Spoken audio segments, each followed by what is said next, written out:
bandsaws gone. I don't know where they are. There they are. They're on the bandsaw. Got them. Ow! Whoa, right in a funny bone.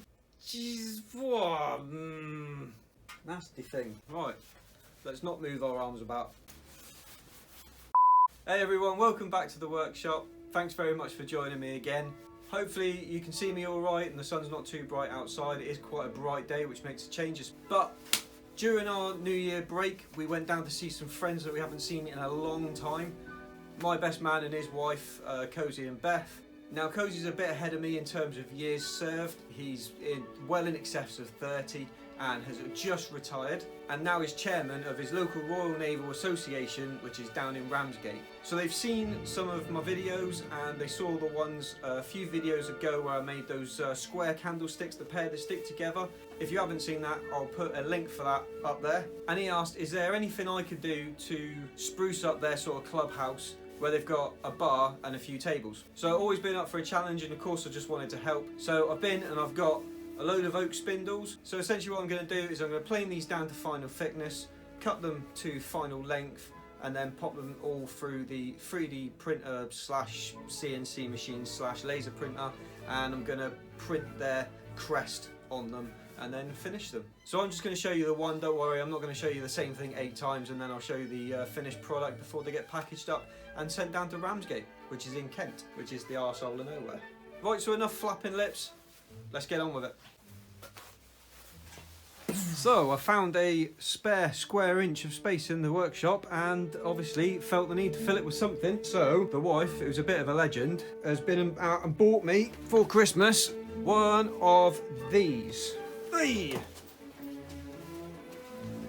So this is a Charmwood W588. I believe it's an 8-inch planer thicknesser, and it takes the same dust extraction as the bandsaw does. So if it's going to live there, I can literally just swap it between the two when I'm using either one.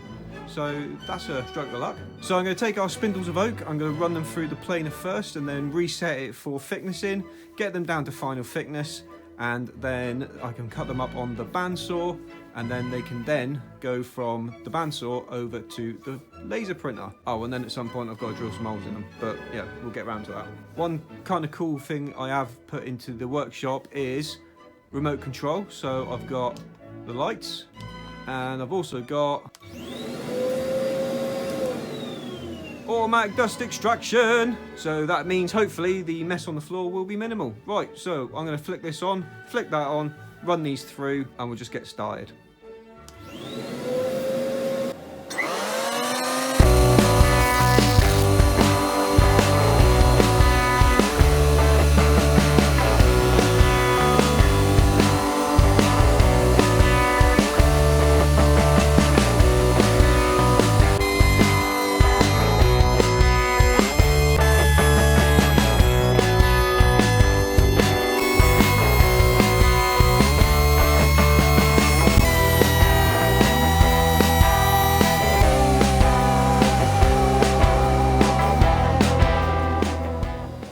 So that's cleaned up that face beautifully. There's absolutely no snipe. I've set the blades up myself.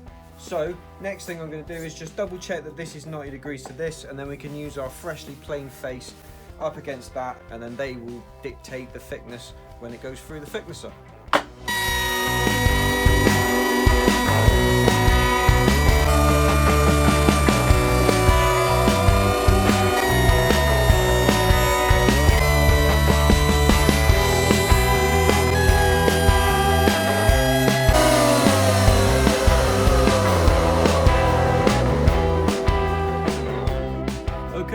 That's come out brilliant. So that's a rough sawn face, that's a rough sawn face. You can still see the wax up at the top on those two faces, but if we turn it around, look at them, absolutely stunning and perfectly at 90 degrees. So we can stick them that way, and that will clean off the top and the sides, and it will be perfectly parallel to those two cut sides. So those two sides will work together, and those two sides will work together. Right, so now I'm going to rejig the machine to set up for thicknessing. I'll come back in a minute because it's boring. Okay, so now I've got it set it up for thicknessing, so the wood goes in underneath the tray now on top of this one, gets pulled up by a set of rollers up there, and then the dust extraction is then forced out from the top.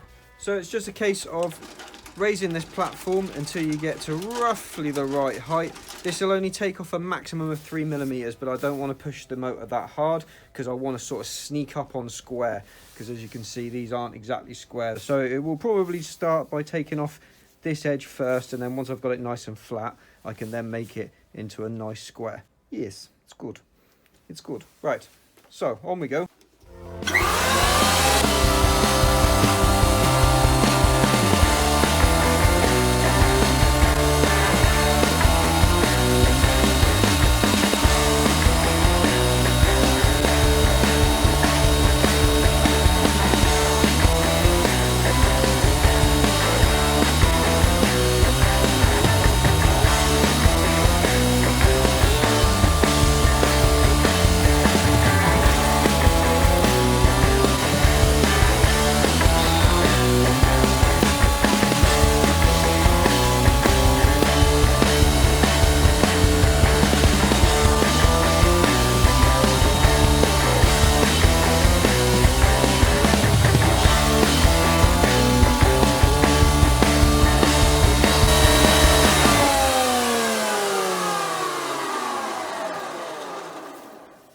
Perfect.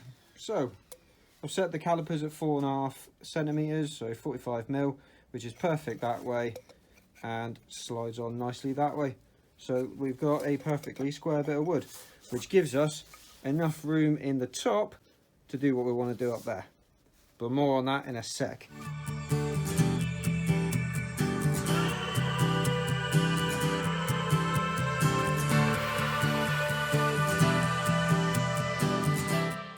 Right, so I'm going to make these two candlesticks.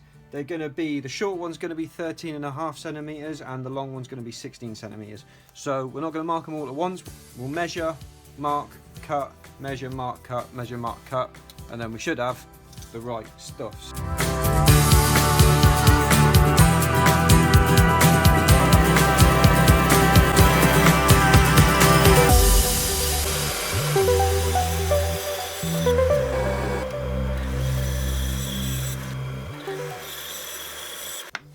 So there we are, two nice sets of candlesticks out of one spindle.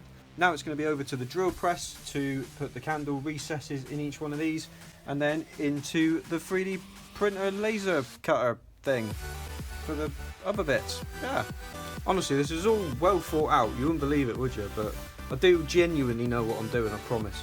Sort of.